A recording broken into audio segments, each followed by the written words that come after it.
Listo.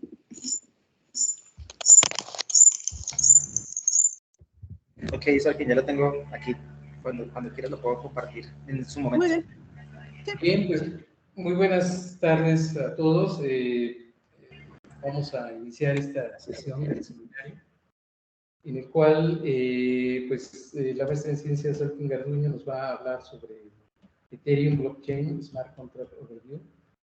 Y bueno, Solkin, pues ella terminó su maestría en el IMAS.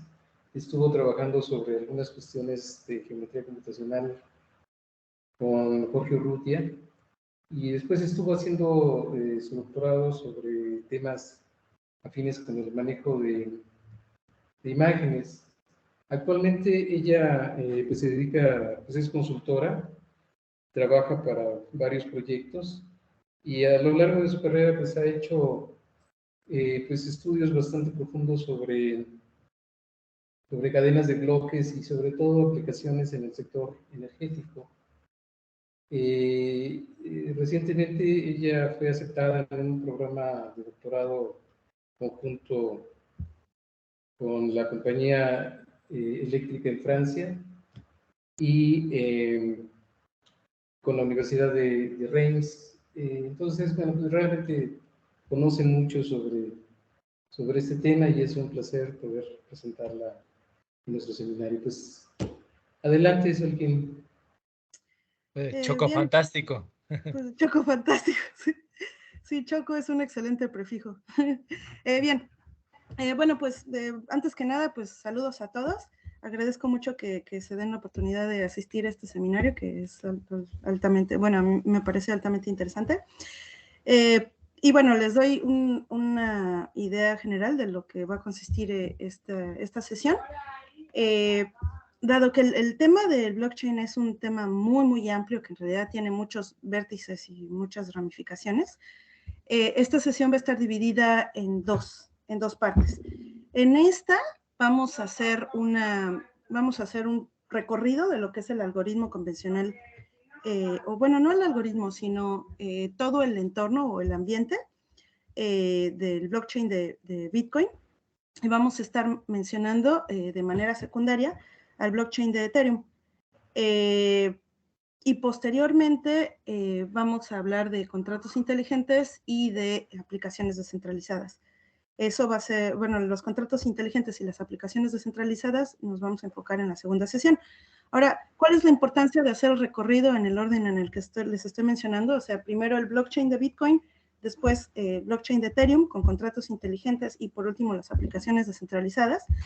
Bueno, que son 3 niveles de complejidad de la misma tecnología, con usos cada vez amplio. Podríamos decir que el lenguaje que se usa dentro del blockchain de Bitcoin, pues es un lenguaje relativamente primitivo, es un lenguaje que no es Turing completo. De hecho, los primeros usos o las primeras transacciones, la primera transacción que se hizo en Bitcoin, o usando Bitcoins para minar el primer bloque, pues estableció pues el uso que se empezó a dar del Bitcoin desde el 2009. El lenguaje de Bitcoin no tenía la capacidad no existen ciclos, no se pueden hacer ciclos, o sea, está limitado, está limitado este lenguaje y por tanto no tenemos la capacidad de realizar todas las tareas de una máquina de Turing. Mientras que el blockchain de Ethereum tiene, pues ya es un lenguaje Turing completo, y bueno, y tiene otras características importantes que nos han llevado a otro tipo de usos diversos. Ahora, a mucha gente le interesa mucho pues todo el uso que se ha dado y todo el gran revuelo que hay en torno del uso en sistemas financieros. Yo lo estoy soslayando. Eso no quiere decir que no me interese el tema, sino que quiero irme directo a los tipos de uso que puede haber y al valor de las aportaciones de todo este consenso que hay en el uso del blockchain. Bueno, bien, con esta introducción, pues me gustaría, ¿podemos ir a la siguiente? Sí. Muy bien, bueno, pues el primer uso o el primer bloque que se hizo de Bitcoin, o la primera vez que se empezó, el primer día que se empezó a usar el Bitcoin, fue el 3 de enero del 2009. A partir del contenido en esta publicación que está aquí mencionada, Bitcoin, a Peer-to-Peer Electronic Cash System, publicado por un autor anónimo, bueno, Satoshi Nakamoto, pero bueno, hasta el momento no conocemos cuál es la identidad de esta persona. Y bueno, esta persona lo que propone a grandes rasgos es la creación de un sistema descentralizado de intercambio de valor, sin una entidad centralizadora que haga ¿cómo se dice? Issuance, una publicación o minting de impresión de moneda, con una forma de validación de transacciones que se hace por medio de un algoritmo de consenso.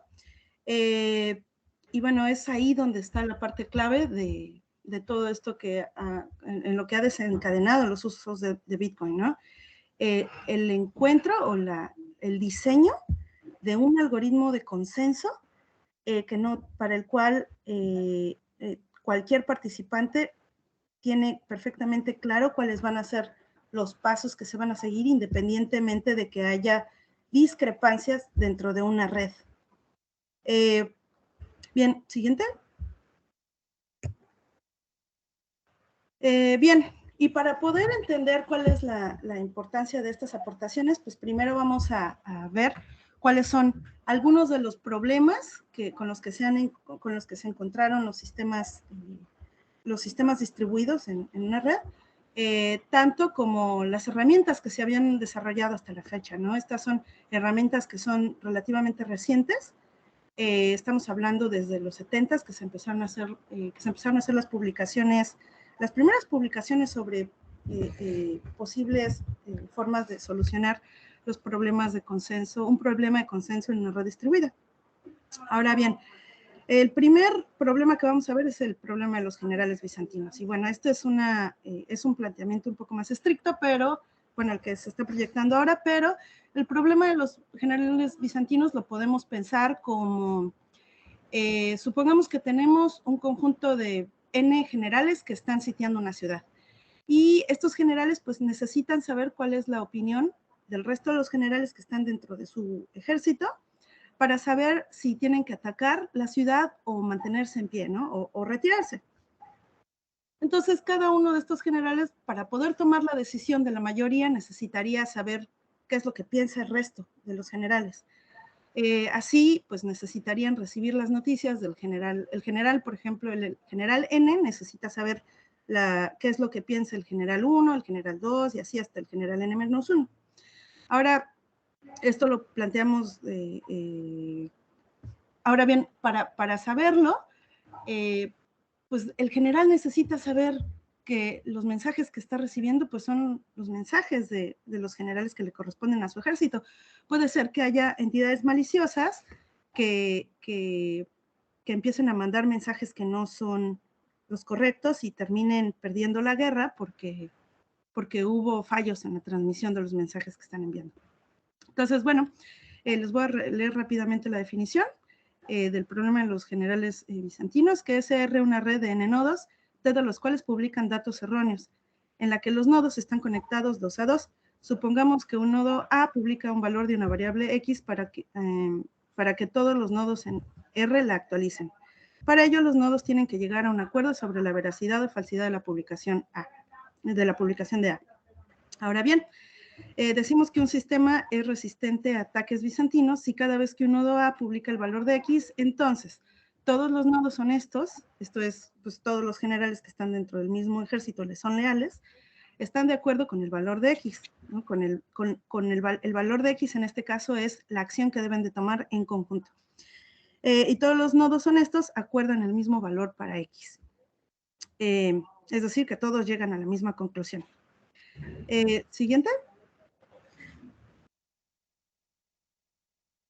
Ahora bien, otro elemento que tenemos que tomar en cuenta es pues la manera en la que se ha llevado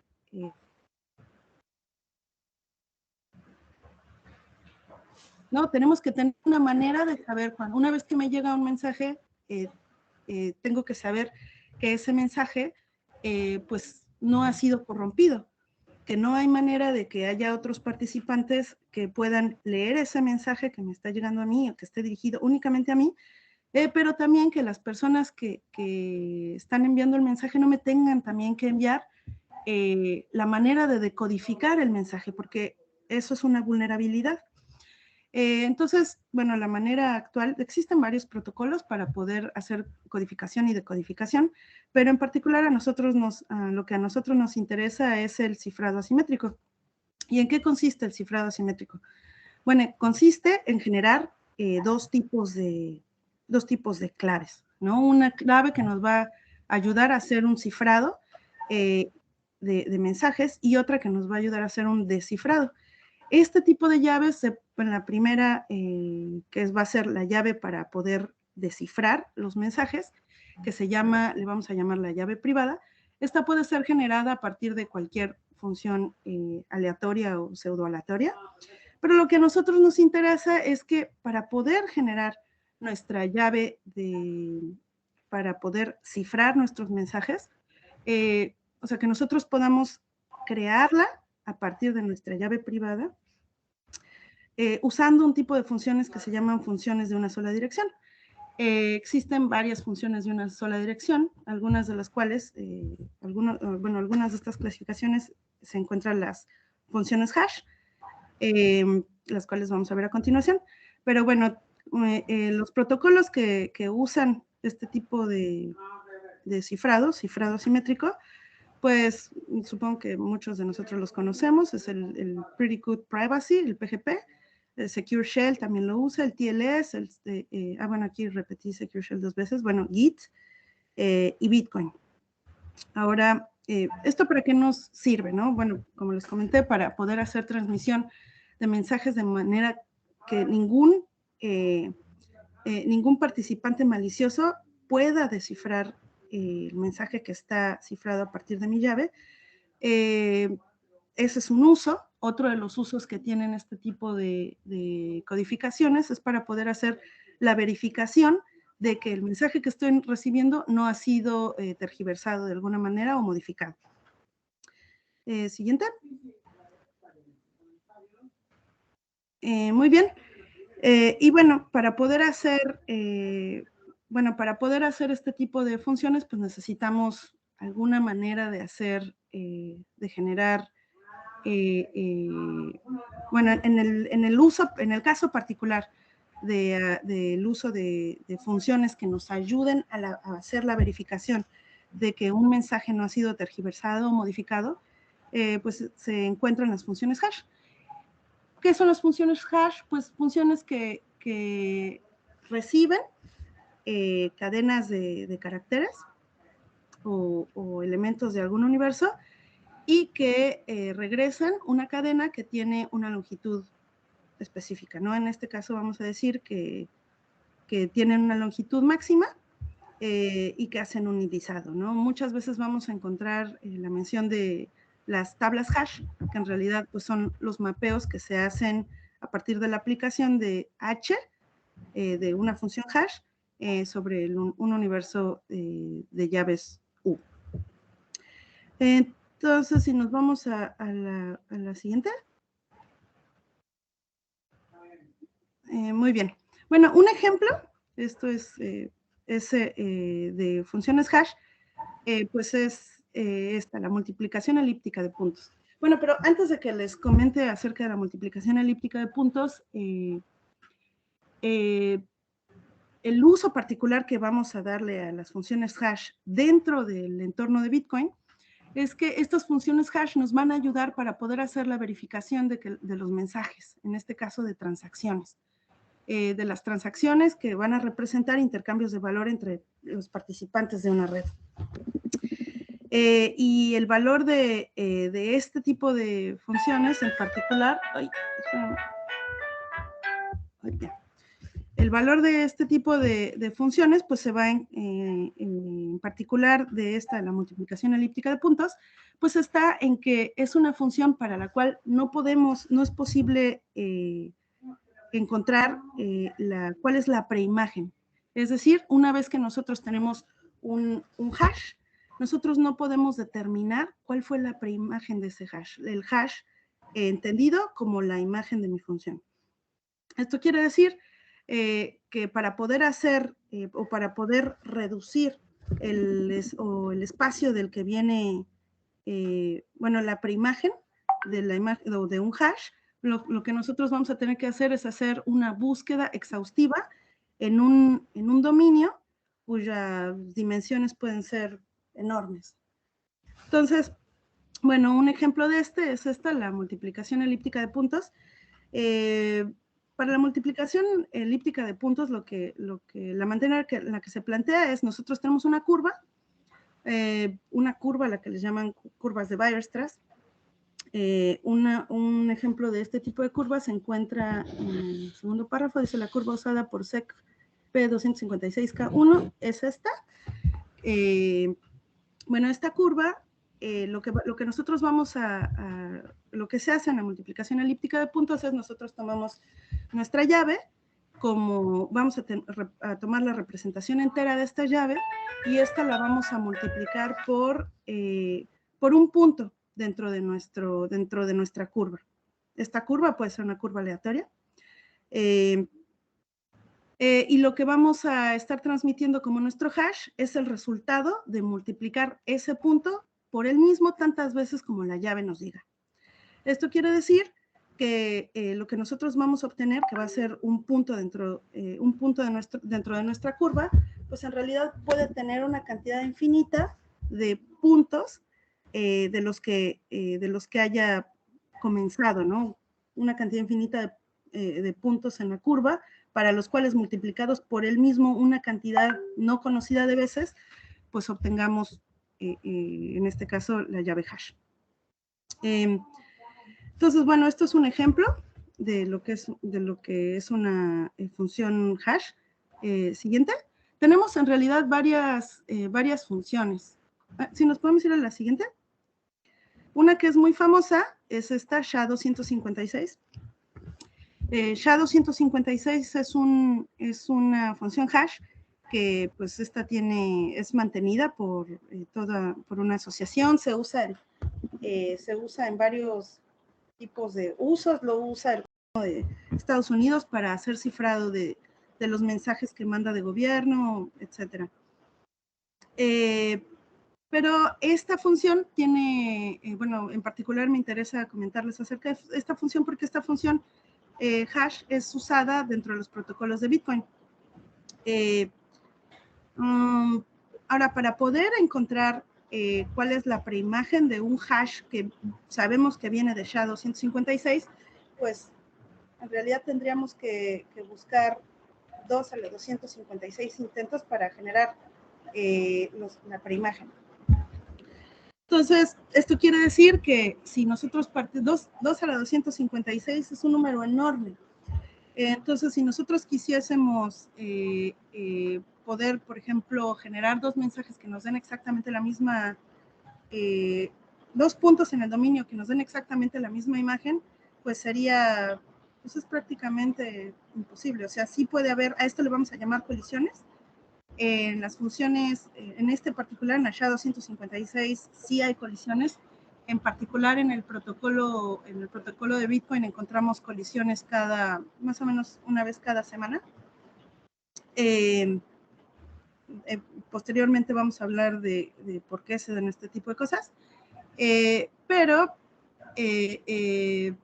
Bueno, vamos a ver un ejemplo de cómo se usan este tipo de funciones y para qué nos sirven. Entonces, si nos vamos a la siguiente. Tolkien, una pregunta rápida. Sí. O sea, entonces, colisiones para ti es cuando 2 elementos del dominio van a dar a la misma, al mismo bajo una punto función hash. Sí. Entonces, la función hash podría ser no inyectiva, sino, o sea, que 2 puntos los mandan al mismo. Se mandan al mismo. O sea, idealmente, una función hash pues debería de ser inyectiva, también debería de ser uniforme y debería tener una propiedad estocástica, ¿no? Esto es que dos puntos que están muy cerca en el dominio no necesariamente van a estar cerca en el contradominio, ¿no? O sea, sus imágenes no necesariamente van a estar cerca. ¿Cuál es el valor de esta propiedad? Pues que no podríamos hacer un reconocimiento de patrones a partir de tomar pequeñas regiones dentro del dominio para determinar cuáles son las reglas que siguen la función que estamos usando, ¿no? Claro. Eso sería una función hash ideal. Pero bueno, los procesos para generar este tipo de funciones que en realidad, o sea, el verdadero valor que tienen es que nos dan aleatoriedad, pues radica en que no hay manera de regresar, ¿no? No sé si han visto, por ejemplo, la manera en la que el SAT genera sus funciones de aleatoriedad, que las va registrando para poder hacer hashes de las llaves para tus registros, bueno, para los registros que tiene de transacciones, para hacer facturas, etcétera. Pues es que cuando vas a registrarte allí al SAT, que vas a ver lo de tu RFC, pues te piden que muevas el mouse. Con eso generan sus curvas, ¿no? Eso es como la fuente que usan de aleatoriedad, y ahí es donde radica como el verdadero valor de las generaciones de este tipo de funciones. Pero sí, no, sí, lo que mencionas es eso. Idealmente debería de ser inyectiva, pero no es el caso. Sí hay colisiones. Solkin, y otra pregunta. En el ejemplo que pusiste de las curvas, ahí como que no me queda claro cuál es la imagen inversa. O sea, mira, si quieres nos regresamos. Nada más rapidito, sí, por favor. Sí. No interrumpa. Nos regresamos, serían 2 diapositivas. Ahí. ¿Cuál es la imagen inversa? Entonces, ahí, por ejemplo, tenemos ahí en la imagen, en la figurita 1, ¿no? Tenemos P más Q más R, entonces la suma de esos 3 puntos me da 0, ¿no? En la figurita 2, o sea, lo que yo hago es sumo P más Q, le calculo el hash, perdón, P más Q más R, le calculo el hash y eso me va a dar un 0. En la siguiente figura, pues tengo otra manera de obtener un 0, ¿no? Que sería P más Q más Q. Ajá. Entonces, en ese caso, sumar P más Q más R y P más Q más Q me dan 0. Pero tengo varias opciones, varias maneras de tomar puntos en la curva que me van a dar al 0, sumándolos. Ok. Pero ¿cuál sería, digamos, lo que quieres encontrar? Porque yo lo que entiendo es la función hash lo que hace es, digamos, como tú dices, una cadena, la mando la etiqueto, digamos, ¿no? La mando a un número. Ahí en este caso en la curva, ¿qué es lo que está cifrando? ¿La curva o qué? Ah, no. Lo que estoy haciendo es verificar que realmente el mensaje que estoy recibiendo no ha sido modificado. O sea, yo recibo un mensaje y me están dando un hash. Y yo lo que tengo, yo lo que tengo es K, ¿no? Tengo la K minúscula en este caso, ¿no? Tengo K mayúscula, es el hash, K minúscula es mi llave privada y G es el punto que estoy eligiendo dentro de mi curva. Entonces, el valor de esto es que a mí me están entregando el hash y puede ser que el mensaje sí haya sido tergiversado, pero la única manera que tengo para saberlo es usando mi llave privada. O sea, como cuando, ya ven cuando bajas cosas en Linux, ¿no? Que te dicen, pues si quieres verificar que lo que descargaste fue descargado correctamente, te dan la clave, o sea, bueno, te dan el hash el hash que calcularon cuando hicieron cuando se hizo el empaquetado del mensaje, y tú puedes verificar desde tu terminal. Tienes que saber cuál fue la función que usaron para hacer para calcular el hash, y entonces tú verificas que en realidad cuando tú le metes ese programita a tu función, te está dando exactamente lo mismo. O sea, en este caso no es el uso de la multiplicación elíptica de puntos, es nada más para verificar que en el transcurso de la transmisión el mensaje no ha sido modificado. No es para hacer una verificación como tal, sino, o sea, una verificación de identidades, no. Esto es nada más para determinar que el mensaje no ha sido tampered with, como se diga, sí, que no ha sido cambiado. Ok, ya entendí. Muchas gracias. Ok, entonces, ahora sí, ya. Entonces, bueno, esto es un código que les puse, pero está también en Jupyter. No sé si le puedan dar permiso a Andrés de que lo muestre. Sí. Ajá, falta Oye, ya solté la presentación, ¿no?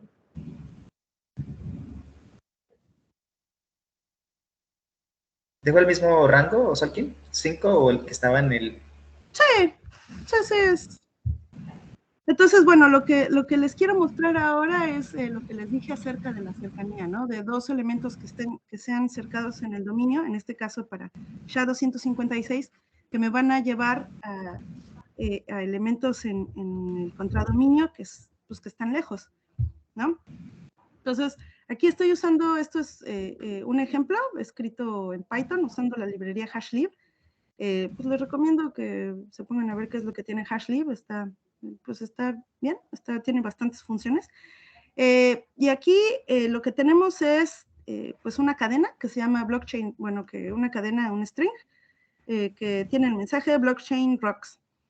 Y entonces nosotros lo que vamos a correr es, no sé si lo puedes correr, Andrés. Sí. Entonces tenemos varios mensajes, ¿no? Tenemos blockchain rocks, espacio 0. Blockchain rocks, espacio 1. Lo que hace el ciclo es nada más ir agregándole un número al final a la cadena blockchain rocks. Y para cada uno de esos strings estoy obteniendo el SHA-256 de ese string. Ahora, si se fijan, pues el cambio en cada uno de los hashes que estamos obteniendo pues es significativo, ¿no? A pesar de que solamente cambian en 1 o 2 caracteres, lo que estamos obteniendo es, son hashes que son muy distintos. Y en particular, lo que estamos haciendo, o sea, en la jerga de Bitcoin, pues nosotros hacemos como una agregación a una cadena. Bueno, no es en la jerga de Bitcoin, en la agenda de la gente que hace criptografía. A ese elemento extra o ese string adicional que le agregamos a una cadena le vamos a llamar nonce. Entonces, bueno, por ejemplo, supongamos que yo quiero pedirle a una persona que me genere, a partir de la agregación de la cadena de blockchain rocks,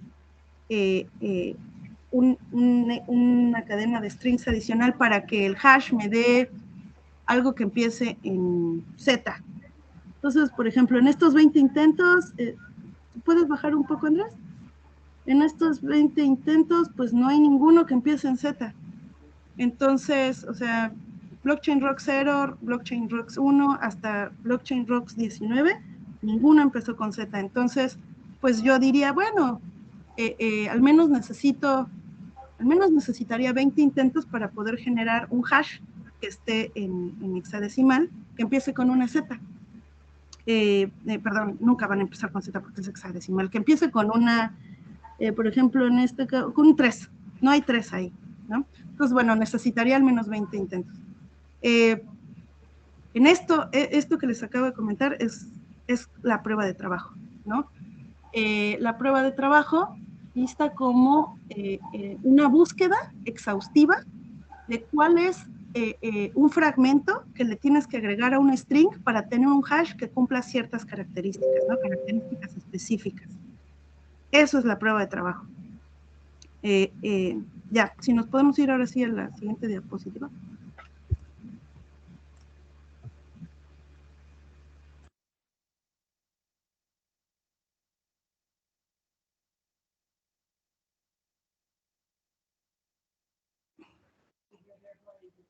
Ya.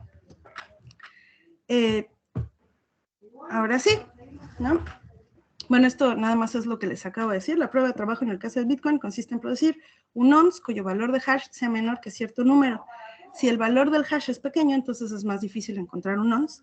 Esto Esto, o sea, es decir, que nosotros estamos pidiéndole un hash que sea precedido por un número específico de ceros, ¿no? Eso es para encontrar un valor pequeño dentro de un hash o dentro de un espacio de enteros.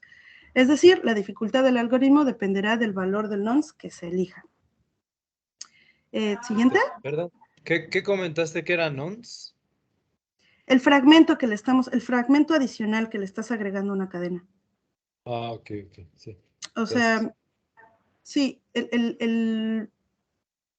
no sé si se entendió o quieren que lo... Porque esto es como una parte muy, muy importante del algoritmo del algoritmo de la prueba de trabajo como tal. Pues yo, bueno, yo más o menos sí voy siguiendo, pero como Ok, tú consideras. ok, Adelante, bueno. síguele. Ok, entonces, siguiente. Ahora sí, pues esta va a ser nuestra primera definición. ¿Qué es el blockchain?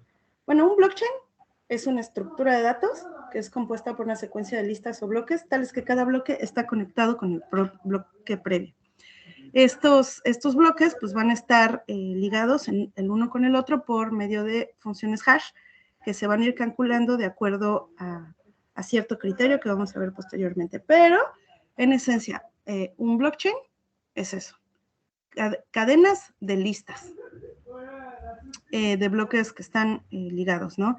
Esta es una estructura lineal, como pueden ver, o sea, no tenemos ningún tipo de ramificaciones, no tenemos ciclos, no tenemos nada, es lineal y tiene un nodo, y su nodo inicial y su nodo final no coinciden.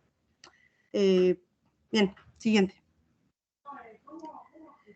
¿Y qué es una criptomoneda? Una criptomoneda es una forma de transferencia de valor electrónico fungible, fraccionable y sin asignación directa a moneda digital o impresa. ¿A qué me refiero con esto? ¿Qué me refiero con que es fungible? Es que dos instancias de la misma moneda son indistinguibles y que tienen exactamente los mismos usos, el mismo uso. Como dos sillas del mismo comedor, tienen exactamente el mismo uso, son iguales, son idénticas, son indistinguibles, pero son dos instancias distintas. Eso es fungible. Ahora, que sea fraccionable es que, pues a diferencia del papel moneda para el cual tenemos fracciones específicas, tenemos 1 peso, tenemos 2 pesos, tenemos 50 centavos, o sea, tenemos unidades específicas a partir de las cuales podemos hacer intercambio de la moneda, ¿no? Del papel moneda. En cambio, cuando se trata de dinero electrónico, pues sí podemos hacer .5788333 centavos, ¿no? ¿Y a qué se refiere sin asignación directa a moneda digital o empresa? Esto quiere decir que no tiene, que no hay, como tengo un Bitcoin y este Bitcoin corresponde únicamente a esta unidad, ¿no? O sea, la clave específica para denominar esa unidad Bitcoin no le pertenece al Bitcoin completo, sino que cada fracción de Bitcoin que yo quiera separar va a tener asignada una nueva clave.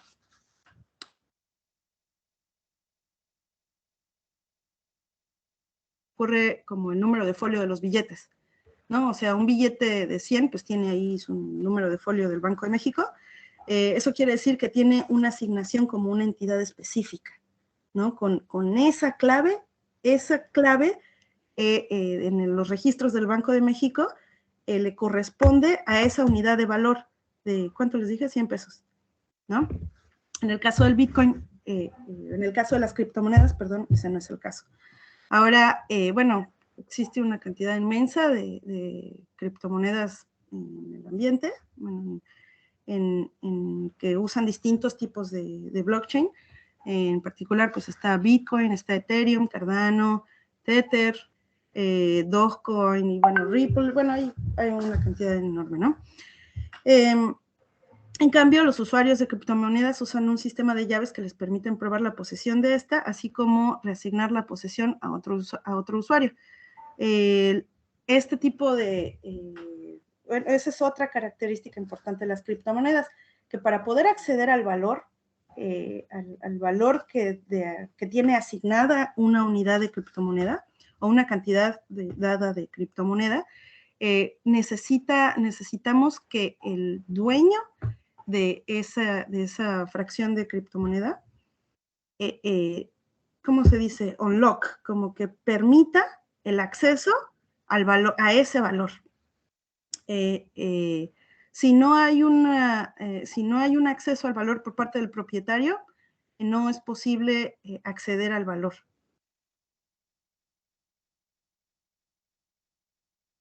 La firma en un cheque, ¿no?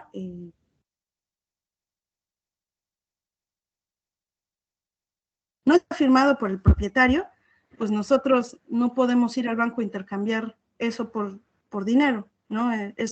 Es un pedazo de papel que no tiene ningún valor, excepto que el propietario asigne ese valor en el cheque, ¿no? Ya sea, bueno. Bien, ahora, las llaves son las llaves de cada uno de los usuarios son resguardadas en una cartera digital o llavero digital en un dispositivo electrónico. Esto lo podemos comparar para aquellos que han usado Secure Shell, pues lo podemos comparar, por ejemplo, con nuestro .ssh, ¿no? El directorio en el que guardamos todas las llaves que generamos a partir de los protocolos que están establecidos, ¿no? En nuestro PGP o lo que sea, ¿no? Bien, siguiente. Ahora sí, ya. ¿Qué es el blockchain? Bueno, por fin, ¿no? Ya tenemos todos los elementos que necesitamos para decir lo que es el blockchain.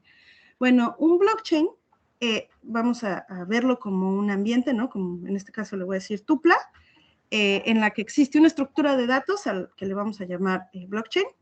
Esta estructura de datos está resguardando una bitácora de transacciones. En la jerga les llaman ledgers. Tenemos una red con múltiples participantes, que es una red distribuida. Esto es que la estructura de datos que estamos resguardando, en este caso el blockchain, es accesible por todos los participantes de la red. Tenemos un protocolo de transacciones, o sea que en tanto que dos participantes dentro de la red quieran hacer intercambio de valor, van a poderlo hacer bajo reglas específicas. Tenemos leyes de confirmación de la verificación de la identidad de los participantes, así como la verificación de la no tergiversación de los mensajes que nos llegan.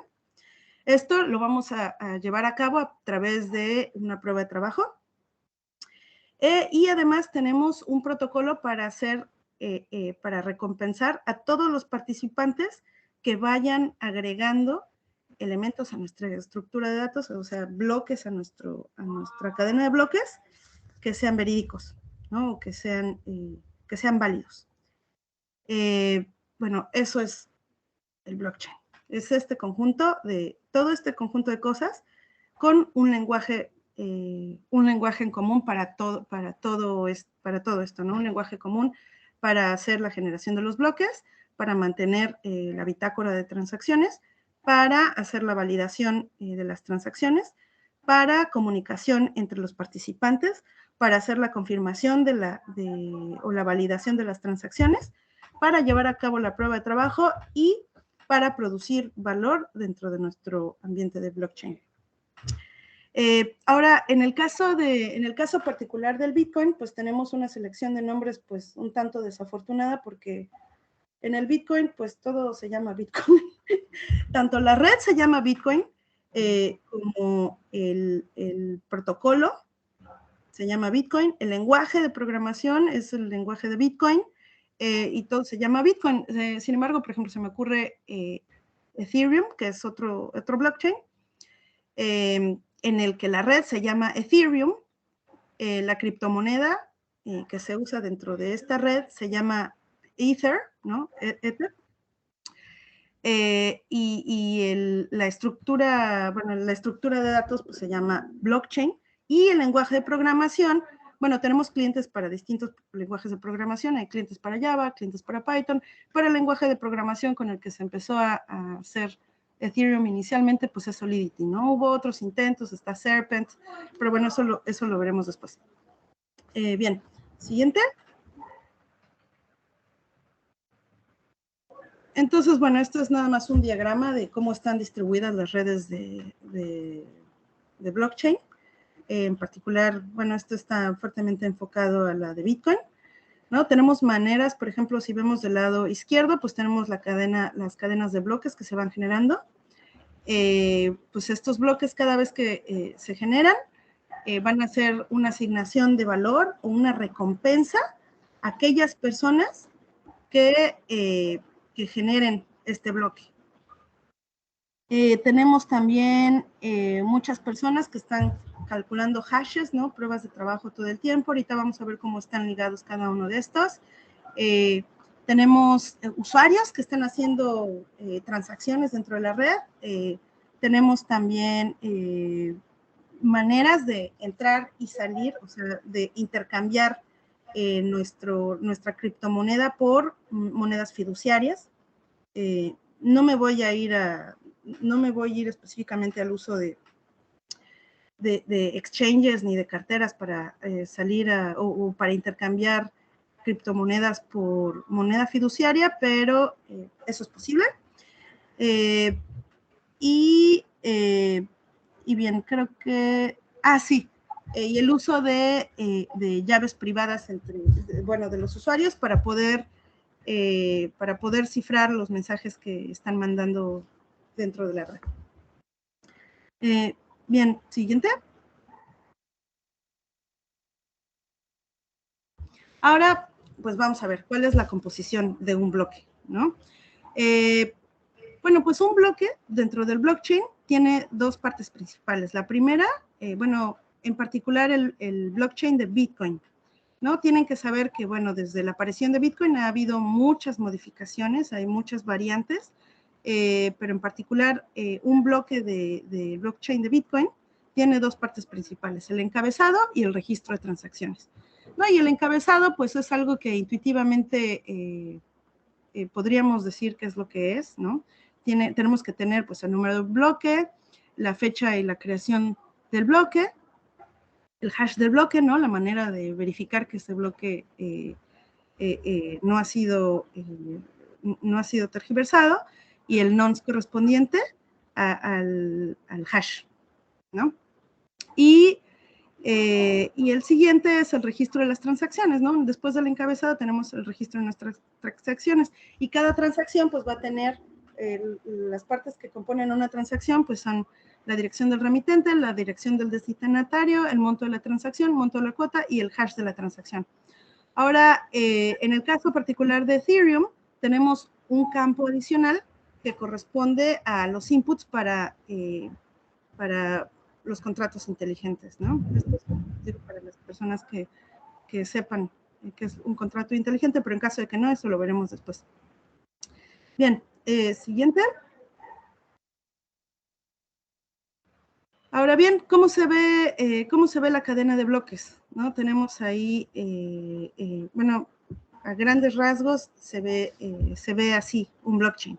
Tenemos el encabezado, el block hash, bueno, el hash del bloque, el nonce, el hash del bloque anterior y todas nuestras transacciones. En el caso del Bitcoin, la primera transacción que se registra es la transacción, bueno, esta se le conoce como Coinbase Transaction, y esta es relativa a la creación de Bitcoin, de la nada. El protocolo de Bitcoin tiene establecido que cada vez que se va a grabar una primera transacción en un bloque, esa cantidad que está grabada en la primera o en la Coinbase Transaction va a poder ser, o esa cantidad de Bitcoin va a poder ser recibida por el creador de este bloque, siempre y cuando el resto de los participantes dentro de la red estén de acuerdo con que ese bloque es válido. Entonces, nuestra Coinbase Transaction va a crear de alguna manera, de manera relativamente mágica, creando Bitcoin a partir del protocolo, una cantidad dada de Bitcoins. Ahora, para poder, este tipo de redes que son distribuidas, pues necesitan tener una característica en particular, Y esta es que pues necesitamos que todos los participantes dentro de nuestra red tengan acceso a la información, ¿no? ¿Qué es lo que contiene cada uno de los bloques y en particular qué es lo que contiene cada uno de los, cada una de las transacciones? Entonces, esto es una parte importante. De hecho, aquí les puse unos buscadores. Tenemos el blockchain.com. Blockchain.com, bueno, ahí pueden entrar para ver cuáles son las últimas transacciones que se han hecho en Bitcoin.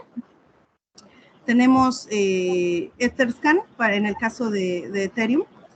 Y este tipo de sitios nos ayudan también a ver, bueno, hay varios, pero en ellos podemos ver cuáles son los tipos de transacciones que se están llevando a cabo, ¿no? Bueno, este es un dato curioso, lo que grabó Satoshi Nakamoto en el primer bloque, puesto que, bueno, la cadena de bloques es una estructura lineal, pues necesariamente va a haber un primer bloque, ¿no? A este primer bloque le vamos a llamar bloque génesis, y en el caso del blockchain, bueno, de los blockchain que son lineales, porque bueno, ahorita ya tenemos otro tipo de estructuras, pero en el caso de los blockchain lineales, el bloque génesis es el único bloque que es producido de manera arbitraria. Y lo que grabó el autor en este primer bloque de Bitcoin fue esto, dice este mensaje que está en Raw. De hecho, para quienes quieran leer este mensaje, pues pueden descargar toda la suite de Bitcoin Core para poder acceder a este script. Dice: The Times, the 3rd of January of 2009, Chancellor on brink of second bailout for banks. Y pues esto es referente a una noticia que se publicó en esa fecha, en la que el canciller inglés aprobó el rescate financiero de los bancos dada la crisis de las hipotecas en 2008. Bien, siguiente. Ok, bueno, pues existen varias maneras de hacer transacciones dentro de los blockchain. Esta es nada más la manera en la que se lleva a cabo en el protocolo de Bitcoin. Entonces, ¿qué es lo que vamos a hacer? Dijimos que los Bitcoins son fraccionables. Es decir, que nosotros podemos hacer la separación o podemos hacer una división de los Bitcoins tantas veces como nosotros queramos. La profundidad de los decimales que maneja Bitcoin son 8. O sea que podemos dividir Bitcoin tantas veces como 8 decimales, ¿no? Nos permiten. Y bueno, esto es un ejemplo. Tenemos en el primer bloque, en la parte en la parte superior, tenemos que Joe posee una cantidad de 0.1005 Bitcoins y Joe quiere pagarle a Alice una cantidad de 0.1 Bitcoins. Ahora, para poder hacer esto, pues necesita hacer esa transacción dentro de toda la red. Eso quiere decir que va a haber participantes que vayan a tomar, participantes dentro de la red que vayan a tomar esta transacción que quiere hacer Joe para Alice, la van a agregar a un bloque y al momento de agregar un bloque van a cobrar una comisión. En este caso particular, la comisión es de 0.0005 Bitcoins. Así que, bueno, en el segundo bloque, en la segunda parte, tenemos que Alice está recibiendo 0.1 Bitcoins. Pero después Alice lo que quiere hacer es, pues, pagarle a Bob una cantidad de 0.15 Bitcoins, pero pues ella tiene asignada una cantidad de 0.1 Bitcoins. ¿Eso qué quiere decir? Que pues que tiene un excedente de 0.85 Bitcoins. Pero de esto tiene que pagar la comisión correspondiente a la persona que vaya a agregar esta transacción a la cadena de bloques. Entonces, esa cantidad es de 0.0005 Bitcoins. De modo que Alice pues tendría un excedente de 0.0845 Bitcoins. Esto va a ser regresado a la dirección de Alice dentro de la misma transacción. Es decir, que la transacción total sí va a ser por 0.1 Bitcoins, de las cuales la fracción correspondiente al pago a Bob va a ser asignada a Bob, la cantidad de la transacción va a ser asignada a la persona que, aquel participante en la red que agregue esta transacción a un bloque validado por todos los participantes de la red, y el excedente va a ser devuelto a la dirección de Alice. ¿No? Esa es la manera en la que se está haciendo, en la que se hacen las transacciones. Es como recibir el cambio. Ahora, cada una de estas operaciones pues va a tener asignado un hash. Un hash, el cual corresponde a los datos de la transacción como la cadena a la que se le va a calcular el hash. Bien, siguiente. Ok, bueno, esto ya se los mencioné. Esto es el blockchain de Bitcoin y el blockchain de Ethereum. Pero bueno, hay muchos sitios en los que podemos ver distintos tipos de transacciones para distintos tipos de blockchains. Si nos vamos a la siguiente. Ahora, claro. Entonces, ¿cómo vamos a hacer la verificación de las transacciones, no? Bueno, ya mencionamos que las transacciones se hacen por medio de un...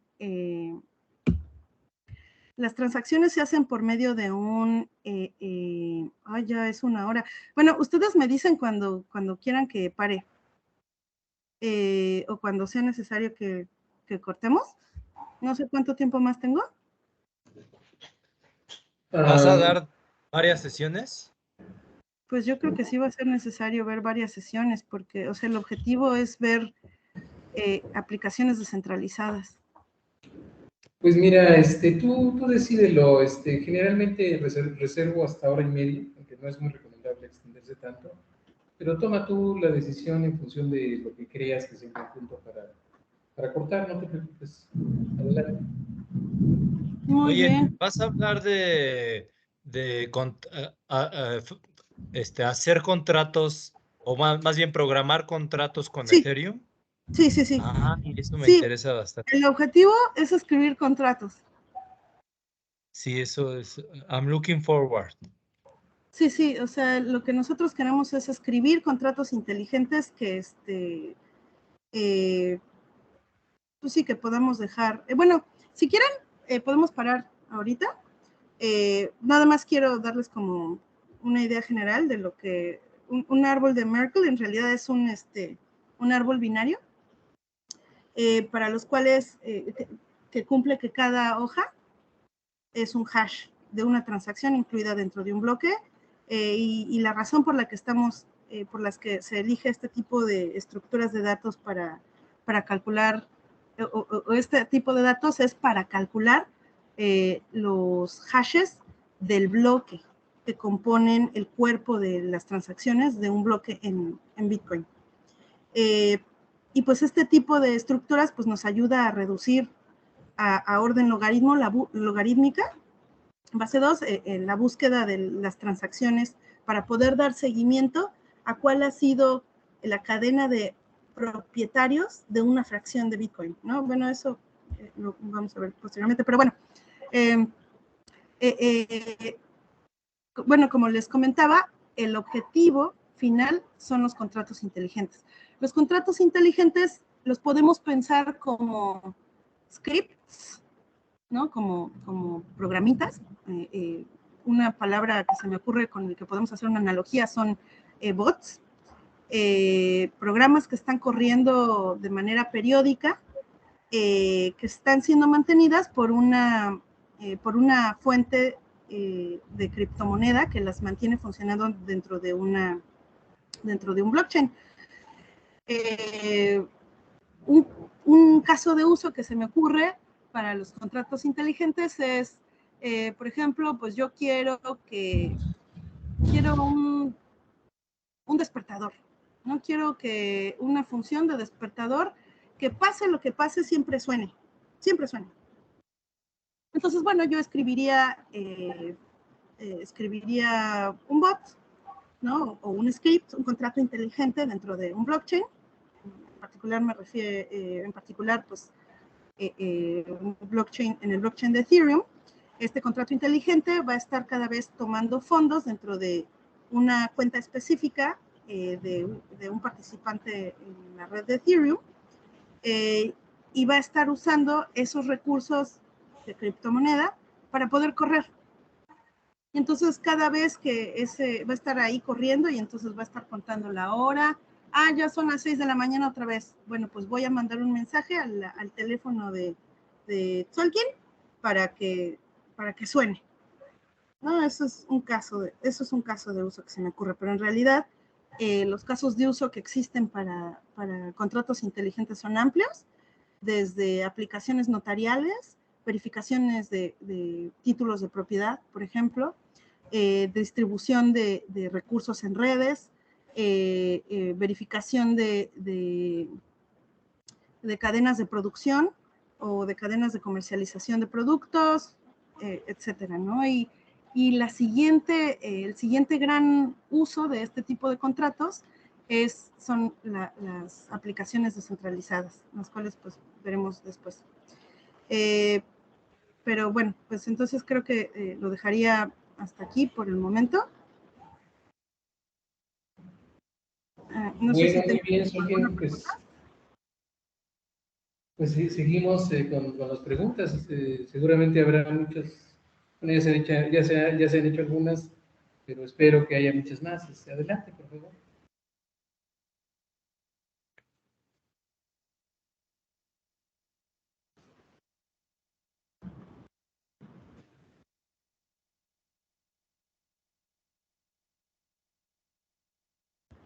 Bueno, a ver, Tzolk'in, a mí me gustaría preguntarte algo. Hay mucho, un uso que se le ha dado al blockchain, es en el medio del arte. Los creadores han construido pues, cadenas de bloques importantísimas y pues es un poco difícil, o al menos para mí, las primeras veces que me acerqué a este tema, se me hizo muy, muy difícil entender por qué dentro de este ámbito tan alejado de lo terrenal, se vuelve algo tan importante las cadenas de bloques. ¿Podrías platicar un poquito sobre eso? Sí, bueno, como les comenté, o sea, una parte importante de tener criptomonedas es que son recursos fungibles. Eso quiere decir, pues, lo que comenté, ¿no? Que son, que dos instancias, a pesar de que son indiscernibles en sus usos, en realidad son distintas, ¿no? Son dos instancias diferentes, como lo que les dije de las sillas de un comedor. Pero, pues, no todos los recursos que hay dentro de una sociedad tienen esa propiedad.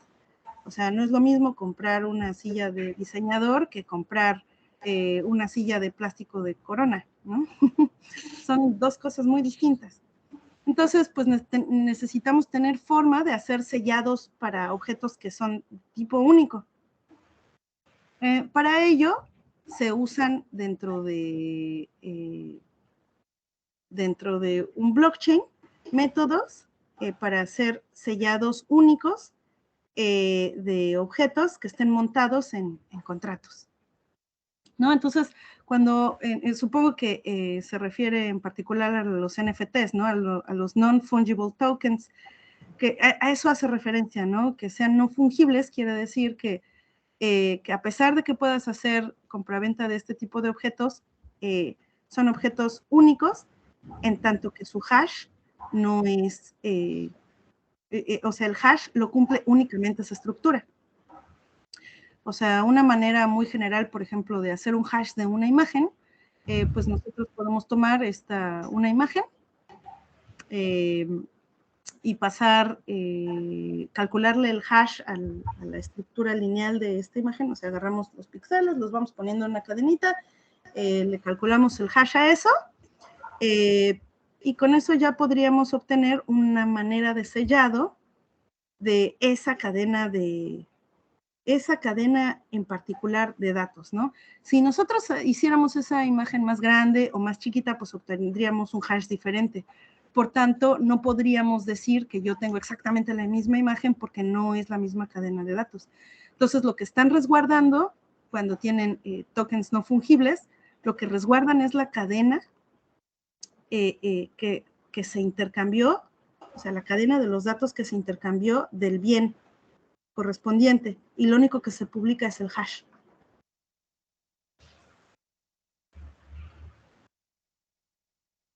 Ok, bueno, pues esto parece ser un uso muy extenso y esto se puede extrapolar a otras áreas, ¿no? O sea, realmente, tú que has estado trabajando mucho con toda esta cuestión del sector energético, ¿ahí de qué forma todo esto beneficia? ¿Del qué? En el sector energético. Ah, bueno, pues sí, otro uso, de hecho es un uso que está ahorita, que pues está empezando a tomar muchísima mayor fuerza, es el uso de contratos inteligentes para el uso de esquemas estrictos de contratos inteligentes para compra y venta de energía. En particular, bueno, tenemos países como Singapur, Alemania, Chile. De hecho, Chile es un país que va muy avanzado en este respecto. En la Ciudad de México pues ha habido pruebas pilotos, pero no han llegado a muy buen, o sea, no se han obtenido buenos resultados. De gente que son prosumidores, ¿no? Gente que produce energía, que tiene su celda solar en su casa, o gente que vive cerca de un río y tiene ahí su turbina, que están produciendo energía, pero que al mismo tiempo consumen, ¿no? A estos tipos de participantes se les llama prosumidores porque producen y consumen. Y entonces lo que necesitas, o la siguiente generación de redes eléctricas, pues son redes bidireccionales vistas como que los participantes pueden ingresar cuotas de energía o descargar cuotas de energía de la red. Y para esto, pues necesitamos tener esquemas de distribución de la energía cuando hay excedente en una región y alta demanda en otras regiones, ¿no? Necesitamos tener maneras de hacer el direccionamiento de la energía dentro de nuestra red. También necesitamos establecer una manera confiable para que los participantes, o sea, la gente que está entregando energía a la red, pues reciba la cuota correspondiente de la energía que está inyectando la red, ¿no? Entonces hay varios protocolos para poder hacer esto, protocolos de contratos inteligentes dentro de redes eléctricas.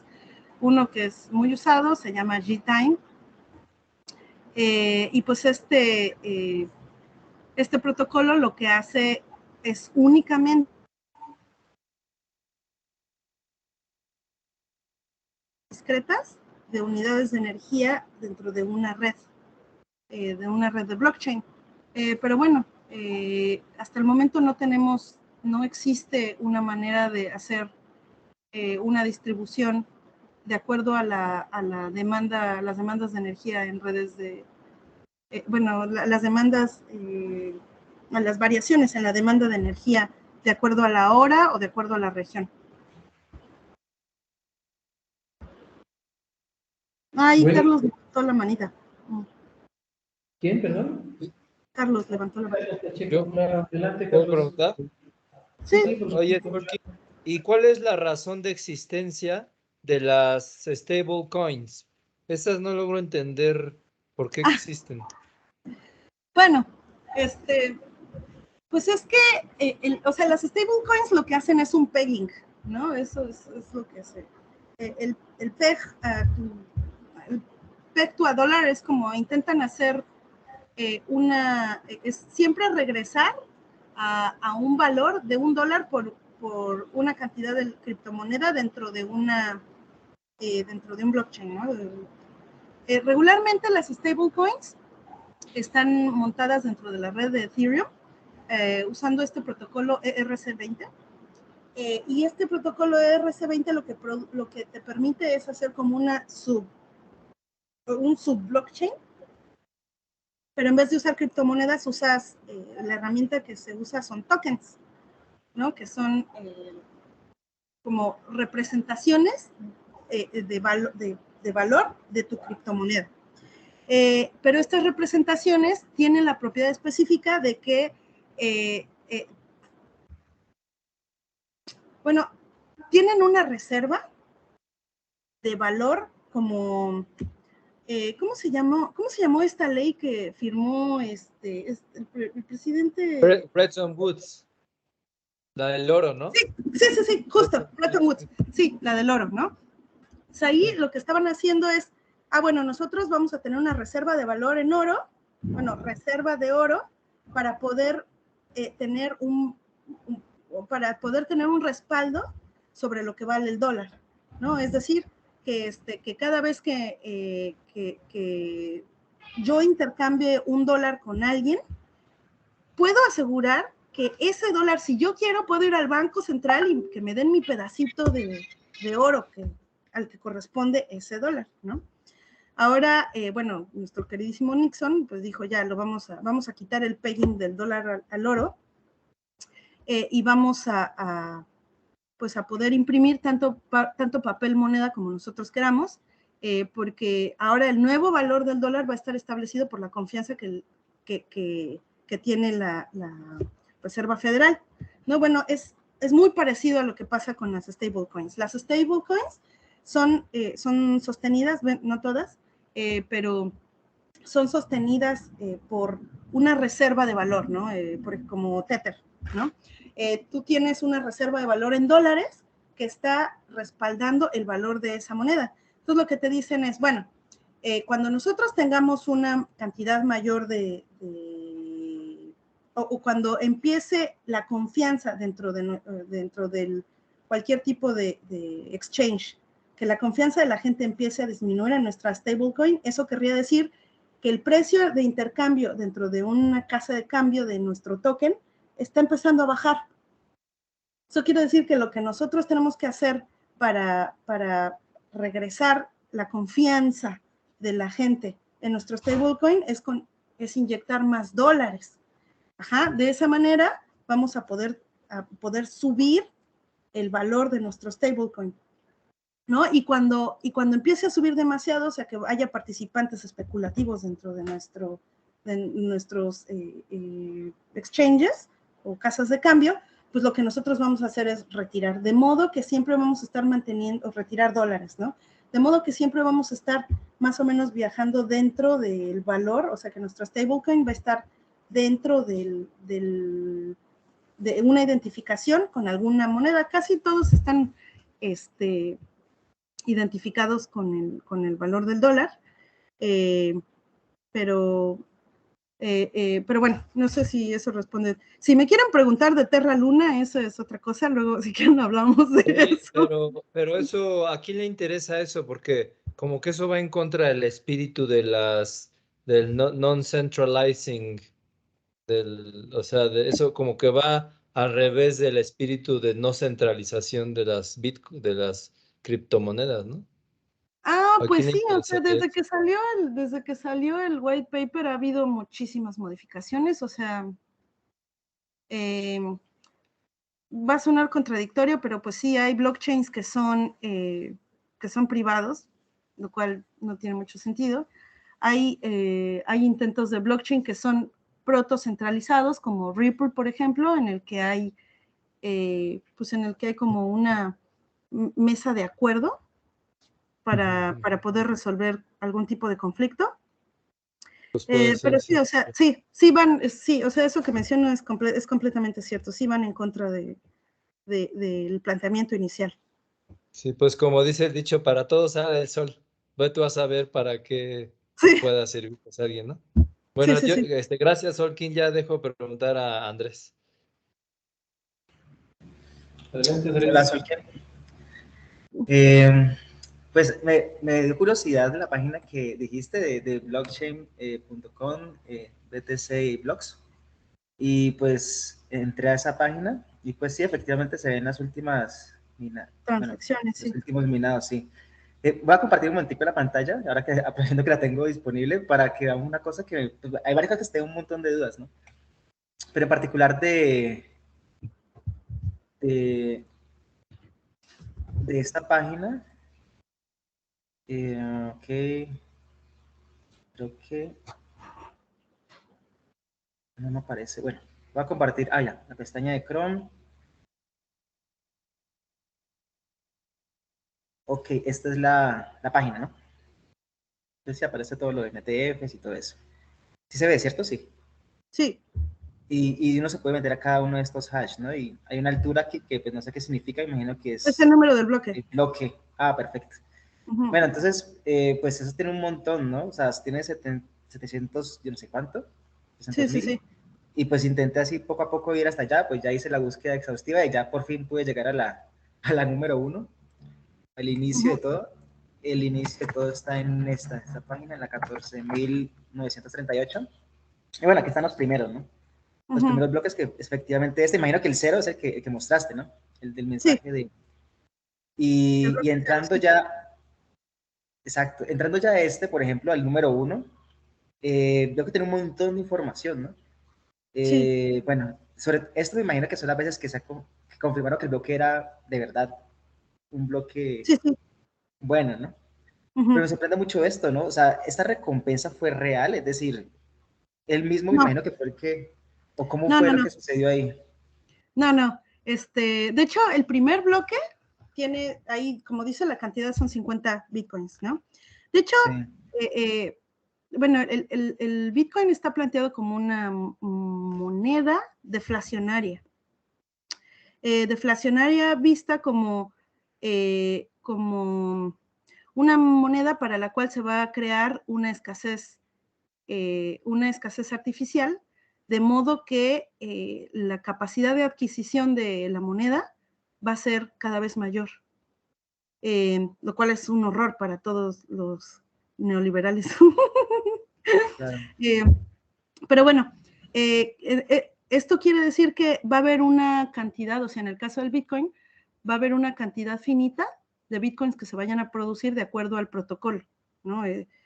Toda la gente que defiende que está bien que sean 21 millones de Bitcoins, como la cota superior de Bitcoins que se va a producir jamás, les llaman los, ay, se me fue la palabra, ¿cómo les llaman? Los, puristas, ¿no? Los Bitcoiners que son puristas.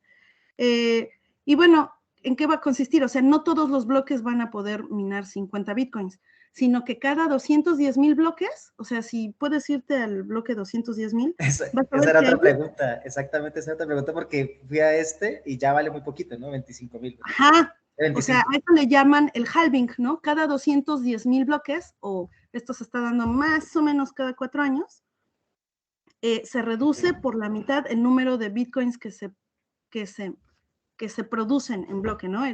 O sea, la palabra específica para producir una criptomoneda, o en monedas en particular, es minting, ¿no? Entonces, bueno, 50 bitcoins son producidos o fueron minted, no sé cómo se diga, como de mentitas. Se produjeron en el primer bloque, en el 210,000, pues fueron 25, en el 420,000 fueron 12.5 y así sucesivamente, ¿no? Y uno puede ver, ¿no? Como los brincos que se hacen de acuerdo a cada uno de los halvings, y pues va subiendo cada vez, o sea, de acuerdo al sentimiento de la gente en las casas, en los exchanges, pues va subiendo el valor del Bitcoin. Okay. Otra pregunta, bueno, esto fue lo que explicaste, ¿no? Imagino que esta es la parte del árbol. Ajá, la raíz del Merkle Tree es eso, es el hash correspondiente al El bloque. a la suma, bueno, al hash de la suma del hash, de la suma del hash, de la suma de Okay. cada uno de los nodos del árbol hasta llegar a las hojas. Sí, también vi esto, por ejemplo, el tamaño, hay un tamaño aquí, pero cuando uno cada vez va más hacia el presente, es mucho Es más más pesado, grande. imagino que Sí, sí, sí. el tamaño Sí, es por todo lo tenemos, acumulado, la historia, ¿por ajá, qué? en el protocolo de Bitcoin, el tamaño del bloque es de 1 mega, ¿no? Pero pues Ah, ok. ya después, bueno, después vamos a ver el concurso, ¿no? Ya no les conté de eso, pero no todos los bloques llegan a ese peso. O sea, lo que busca el Bitcoin, el protocolo de Bitcoin, es ir ajustando la dificultad de la prueba de trabajo para que más o menos en promedio puedas obtener un hash de bloque válido para cada 10 minutos. Ok, ok. Sí, porque eso es lo que se ve más o menos aquí, ¿no? Cada 10 minutos como que generan un Bitcoin. Sí, O como, eso es lo sí, que más o está, menos. eso es lo que está planeado, ¿no? Hay veces que es un poquito más rápido, hay veces que es más lento, pero la dificultad de encontrar el nonce es lo que va a establecer la frecuencia con la que encuentras o con la que se minan los bloques Okay. o que se crean los bloques. Ujú. ¿Qué Yo creo término que dijiste? ¿Mm? ¿Wedging? ¿Dijiste que utilizan el término wedging para crear? Eh, ¿Crear? no, para crear una moneda es mint. Ah, no, es que Sí, sí. ahorita vi en el diccionario cuñir se traduce No, como wedge es wedging. como de cuña, ¿no? Sí, no. Sí, No, mint, M-I-N-T, como de mentitas, como de quién mentas, sabe. así de mint. Ajá. ok. Otra pregunta, Solkin, es, pues esas pruebas de trabajo me imagino que cada vez van a ser más difíciles, ¿no? Sí. Sí, de hecho tengo una Eh, grafiquita ahí sobre la dificultad, bueno, cómo se ha ido ajustando la dificultad de las pruebas de la prueba de trabajo, así como el hash rate, ¿no? Cuántos hashes se están calculando creo que la grafiquita que les puse es por año, ¿no? O sea, pues son frecuencias altas. sí, Pero y la pregunta va por ese lado, ¿no? Como que pues si cada vez es más difícil, pues va a pasar como algo similar a lo que está pasando con los modelos de Machine Learning y todo eso, ¿no? Que la huella de carbono cada vez va a ser mucho más pronunciada, ¿no? O sea, sí, ¿qué va a pasar al final? O sea, ¿cómo se va a solventar todo esto y el impacto que tiene en el medio ambiente la generación de criptomonedas? ¿Cómo es la bueno, perspectiva general? Bueno, para eso hay distintas, o sea, ahorita, como les dije, pues nada más les estaba contando de Bitcoin, ¿no? Pero no es la única manera de establecer algoritmos de consenso, ¿no? El valor de la prueba de trabajo es que, en el caso del Bitcoin, es que sí, la prueba de trabajo es un algoritmo de consenso que es consistente.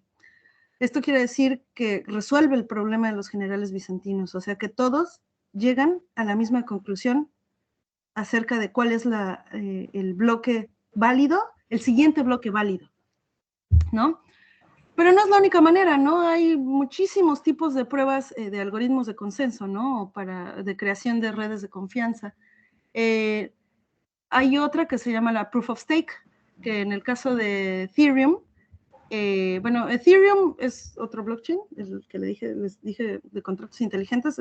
Ethereum todavía hasta marzo de este año tenía prueba de trabajo, pero la siguiente versión, que es Ethereum 2.0, que es bajo el protocolo de Casper, así se llama, tiene implementado un hard fork de Ethereum para cambiar el algoritmo de consenso a un proof of stake. El proof of stake es una prueba de riesgo, ¿no? En la que cada participante que quiera minar el siguiente bloque va a tener que arriesgar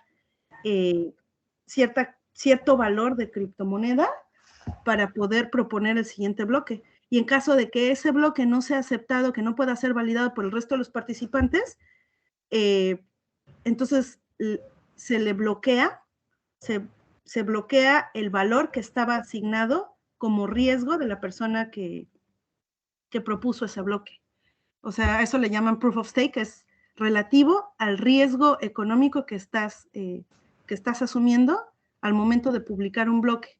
O sea, que está dentro de tu interés que el bloque sea verídico, ¿no? Que sea válido. Hay pruebas de space-time, bueno, pruebas de espacio, ¿no? En los que te dicen, bueno, tú lo que tienes que poner como recurso es memoria. O time, lo que tú tienes que poner como recurso es procesamiento, ¿no?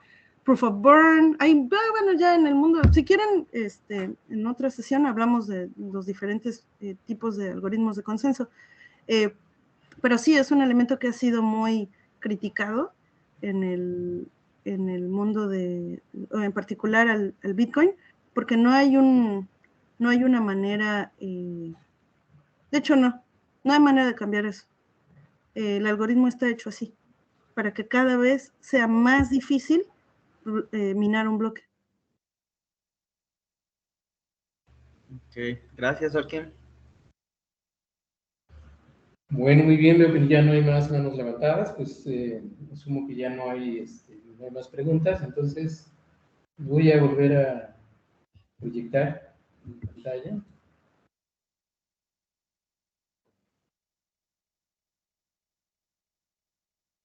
Y pues aquí está ¿sí lo ven? El reconocimiento que le estamos entregando a Solkin. Sí, ahí se ve. Entonces dice, el Departamento de Matemáticas otorga la presente constancia a Solkin Moginio Alvarado por su conferencia Ethereum Blockchain Smart Contract Overview, impartida en el seminario sobre métodos matemáticos y algoritmos. Entonces les pido por favor que abran sus micrófonos. Parte 1. Y pues démosle un aplauso muy fuerte por este excelente trabajo. Muchas gracias a tu persona. Gracias.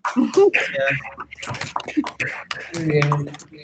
Bueno, pues queda pendiente, Solkin, la fecha para la siguiente sesión.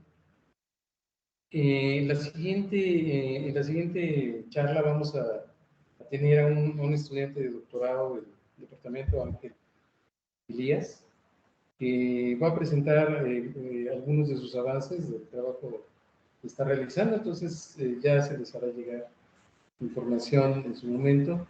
Bueno, pues aquí damos por terminada la sesión. Muchas gracias a todos por su participación y espero verlos nuevamente en un par de semanas. Hasta luego. Bye. Luego, gracias. Gracias a todos.